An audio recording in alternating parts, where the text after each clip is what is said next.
Oh my goodness, you guys. We are back again here for day 2 of Apple Week. And y'all, Apple kind of blew my mind today. Not only did we get new products, we got 4 new products, one of which is a completely new product, not just an upgrade of something. And we got new Apple Silicon that is genuinely mind-blowing so far from what I know.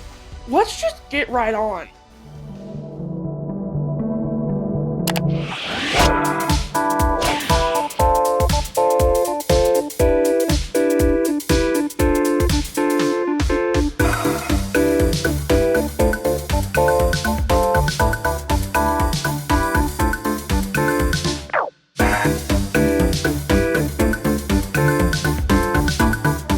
Welcome to day 2, and today we got so much. We got the new MacBook Pro with M5 Pro and M5 Max. We got the new M5 MacBook Air. We got an all-new display called the Studio Display XDR and a new Studio Display all in one day. Apple, why don't you have an event? You know how much that breaks my heart when we don't have an event.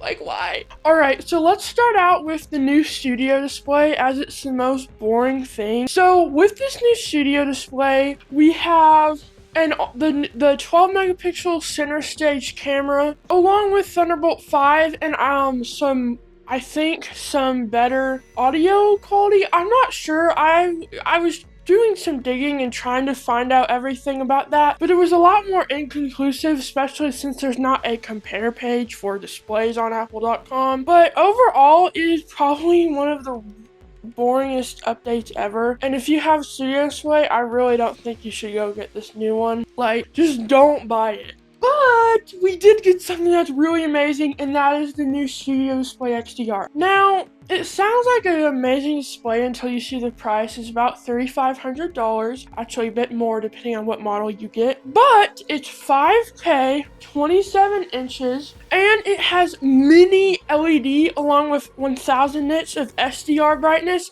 and 2000 nits of SDR brightness, which is honestly a lot for a monitor. I mean, the Studio Display was only 600 nits of brightness, so that's amazing. Along with the mini LED and 5K, that's actually going to be an amazingly good display again, but the price is there too. It also has 120 Hz along with Thunderbolt 5 and the center stage camera. And I know it's really expensive, but honestly, just taking the price out of it, just looking at the actual product itself, this is a really good display. 5K, mini LED, 120 Hz, 2000 nits HDR brightness, Thunderbolt 5, built-in webcam. That's a really good webcam. Overall, it's a solid deal. But it's just the price again.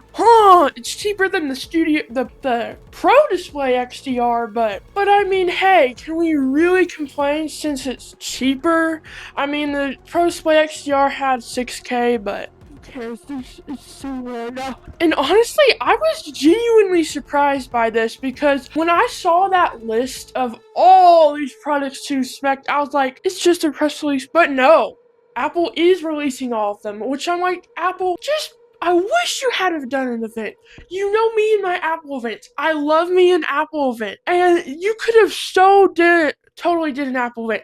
You did an Apple event for the M3 family, which was literally more boring than this is. You also did one for only 2 products with the new iPads. Like, there's no excuses when it comes to this. Okay, so you have a display, but you need a Mac to run on the display, right? Well, we didn't get any new desktop Macs, but we did get 2 new MacBooks. We got the new M5 Pro Max MacBook Pro and M5 MacBook. So starting with the M5 MacBook Air, honestly, I was shocked because there was actually several really nice under the hood updates. It's still basically just a chip swap, same design, same colors, literally basically the same web page, but it has the M5 chip, which is actually, the M5 generation is, I think, the most improved generation yet. We'll get to that in a minute. But you have 4 times better AI performance with the neural accelerators.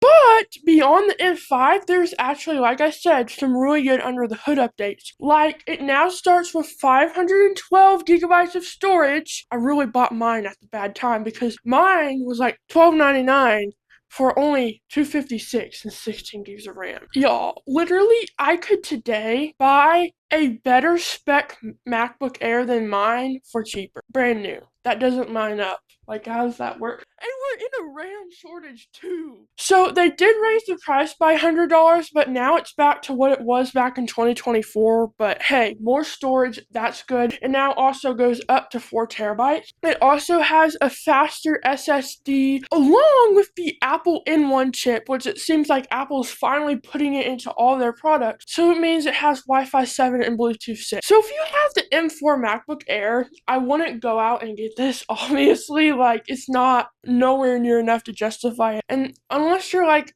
overperforming the M4, maybe you get the new MacBook Pro. But this is actually bigger than I expected. I mean, it's still minimal. Let's get that right. Basically, everything we're talking about here today is minimal. Still, hey, that's pretty good. Alright, and let's talk about the new MacBook Pro. So, I'm going to go over the new specs of the Pro, and then we'll talk about the chips. I actually think the new M5 Pro and Max chips are the most epic thing that got unveiled today. First of all, it also gets the N1 chip, so it has Wi-Fi 7 and Bluetooth 6. And the M5 Pro model now starts at 1 terabyte of storage and 2 terabytes of storage for the M4 Max. But again, they raised the price. And Apple, why did you have to raise the price of the base model that literally was unchanged? Because they announced it last year, but they decided to raise the price today for no reason? Okay, calm down. The RAM shortage is affecting all of us. I have to remember that, even though I really don't want to. So yeah, that's the new MacBook Pro. But what is the amazing part of it is the new chips that are inside of it. First of all, the M5 Pro chip now has up to an 18-core CPU, which is 4 more than the M4 Pro. It also has up to a 20-core GPU now. And the CPU has a new type of core called a super core. And according to Apple, it is the highest performing CPU core ever in a chip so far. And that's why they call it a super core. So these are going to unlock insane performance. And it has the neural accelerators in that GPU. And that is why it took them so long to get the M5 Pro and Max, because they had to spend a lot of extra time developing these new super core technologies.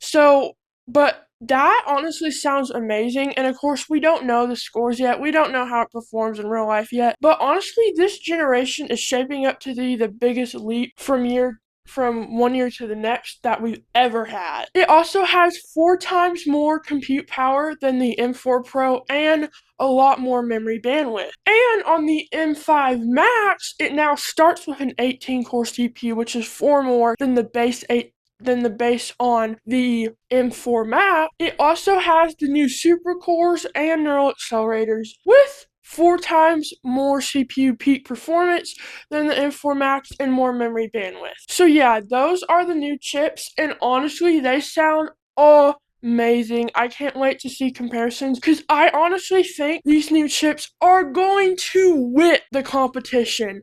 In fact, in our podcast, we were just talking about the new NVIDIA ARM chip, and I was looking at it, and I was like, these specs might kind of be getting close, or maybe better than Apple Silicon, but not anymore. Not anymore. The M5 and the M5 Pro and Max and eventually Ultra have just beat that out so much, y'all. Honestly, I don't know how Apple continues to improve the Apple Silicon so much. Like how? So yeah, that's all the new products we got today. And I kind of feel like the new chips stole the show, because at the end of the day, most of the new updates were just a chip swap with some better Wi-Fi and some better connectivity. But honestly, these are some really meaningful quality of life updates, and if you're coming from an older computer and you want to update, these will be legendary, and even just these chips in general will be legendary. But then again, I have to give criticism where criticism is due. There still wasn't much. and they did raise the prices. But we did get a whole new display. And honestly, I think that so far I've been blown out by today. Like, I was surprised just by the amount of product and the products and these chips, just because I had a very low expecting standard for these new products. But yeah, so that leaves us with one more day left, and we all know what's coming tomorrow. It's the new budget MacBook along with the budget iPad, which I don't know why they waited. Usually they save the best for last. Does that mean they're doing something new with the budget iPad? I don't know, because then that would have mean they had to do something new with the rest of the iPad. We'll have to see, but we all know that the most exciting thing is that new budget MacBook coming tomorrow. So anyways, please like and subscribe so y'all see my video tomorrow, and I'll see y'all in the next one.